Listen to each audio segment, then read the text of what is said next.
Hi friends, ఇక్కడైతే నేను egg rice అయితే చేస్తున్నాను. సింపుల్గా టేస్ట్గా ఎలా చేసుకోవాలో చూపిస్తున్నాను. ముందుగా అయితే స్టవ్ వెలిగించి కడాయి అయితే పెట్టుకొని 4 స్పూన్స్ అయితే ఆయిల్ అయితే వేసుకోవాలి.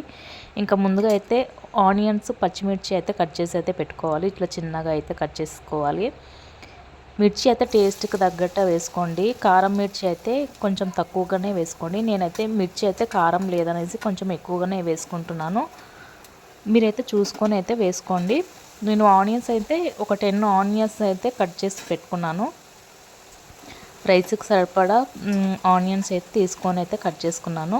ఇంక ఈ 2 ఆనియన్స్, పచ్చిమిర్చి, కరివేపాకు వేసుకొని అయితే కలిపేసుకొని కొంచెం సాల్ట్ వేసుకొని అయితే కలిపేసుకోవాలి. కొంచెం ఫాస్ట్గా అయితే ఉడికిపోతుందన్నమాట ఇలా చేసుకుంటే. మొత్తం ఇలా కలిపేసుకొని అయితే మూత పెట్టేసుకొని ఒక్క 1 మినిట్ 2 మినిట్స్ అట్లా వదిలేసుకోవాలి. కొంచెం ఉడికాక ఇంకా ఆలోపు అయితే 6 ఎగ్స్ అయితే తీసుకున్నాను. ఇక్కడ చూడండి, మార్నింగ్ రైస్ అయితే మిగిలిందనమాట. ఈ రైస్ అయితే ఇట్లా విడిగా అయితే చేసుకోవాలి. అట్లా విడిగా చేసుకుంటే రైస్ వేసుకునేటప్పుడు చాలా ఈజీగా ఉంటుంది. ముందుగా అయితే ఇలా చేసుకోవాలి. ఇంక ఇక్కడైతే ఆనియన్స్ అయితే ఉడికిపోయాయి, మంచిగా అయితే ఉడికిపోయాయి. ఇంకా ఇందులోకి అయితే 1 స్పూన్ అయితే పసుపు అయితే వేసుకోవాలి. మంచిగా అయితే ఇదంతా కలిసేలాగా కలుపుకోవాలి. ఈ పచ్చి వాసన అంటే పసుపు వాసన స్మెల్ కొంచెం పోయేదాకా అయితే కాసేపు ఇట్లా ఉడకనివ్వాలి. ఎక్కువసేపు కూడా పెట్టుకోవద్దు, కాసేపు. ఇలా మంచిగా ఉడికిపోయింది కదా, ఇలా అంతా మంచిగా స్మెల్ అంతా పోయేదాకా అయితే ఇట్లా ఉడికించుకోవాలి. ఇంక ఇందులో అయితే మనం 6 ఎగ్స్ తీసుకున్నాం కదా, ఎగ్స్ అయితే ఇంకా పగలగొట్టేసుకొని అయితే వేసుకోవాలి. ఎగ్స్ మీకు ఇష్టం అండి, మీరు ఎక్కువగా వేసుకోవాలనుకుంటే వేసుకోవచ్చు, తక్కువగా వేసుకోవాలనుకుంటే వేసుకోవచ్చు. నేను రైస్కి తగ్గట్టు వేసుకుంటున్నాను ఎగ్స్ అయితే నేను ఎక్కువగానే వేసుకుంటాను కొన్నిసార్లు, ఎందుకంటే కొంచెం బాగుంటుంది తినేటప్పుడు, పిల్లలు తింటుంటారు కదా, అందుకనేసి. ఇలా అయితే మొత్తం అయితే కలిపేసుకోవాలి. ఇది కలిపేటప్పుడు మాత్రం సిమ్లో పెట్టుకోండి. మరీ సిమ్లో అంటే మీడియం సైజులో అయితే పెట్టుకోండి మంట మాత్రము, ఎందుకంటే కింద అయితే అడుగుపడుతుంది అనమాట, అందుకనే చెప్తున్నాను.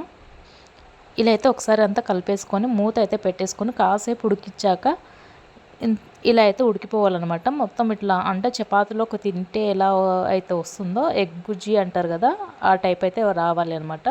అలా ఉడికాక అయితే వన్ స్పూన్ అయితే కారం వేసుకుంటున్నాను. ఇక్కడైతే కారం అయితే 1 స్పూన్ వేస్తున్నాను, చూసుకోండి.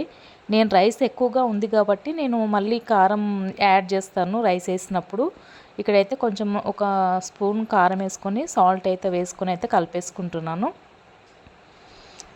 ఇది కాసేపు అట్లా లైట్గా అయితే కొంచెం వేయించాలి మంచిగా. కారం మొత్తం కలుపుకోవాలి, మొత్తం మిక్స్ అవ్వాలి మంచిగా. ఇంక ఇందులోకి అయితే రైస్ వేసుకోవాలి. మనం తీసి పెట్టుకున్నాం కదా రైస్, మంచిగా అది రైస్ అయితే వేసేసుకోవాలి మొత్తము ఒకటేసారి. ఇంక ఇందులోకి అయితే మళ్ళీ వన్ స్పూన్ అయితే కారం అయితే వేసుకుంటున్నాను, ఎందుకంటే రైస్ వేసినప్పుడు కారం కొంచెం తక్కువ అవుతుంది. రైస్ని బట్టి మనం కారం అయితే వేసుకోవాలి. నేను రైస్ ఎక్కువగా వేసుకున్నాను కాబట్టి దానికి తగ్గట్టు అయితే కొంచెం స్పైసీనెస్గా ఉండాలనేసి నేను మళ్ళీ 1 స్పూన్ అయితే యాడ్ చేశాను. 1 స్పూన్ కారం, 1 స్పూన్ సాల్ట్ అయితే యాడ్ చేశాను. మీరైతే కారం చూసుకొని అయితే వేసుకోవచ్చు. ఇదంతా ఒకటేసారి మంచిగా కలిసేలాగా అయితే కలిపేసుకోవాలి.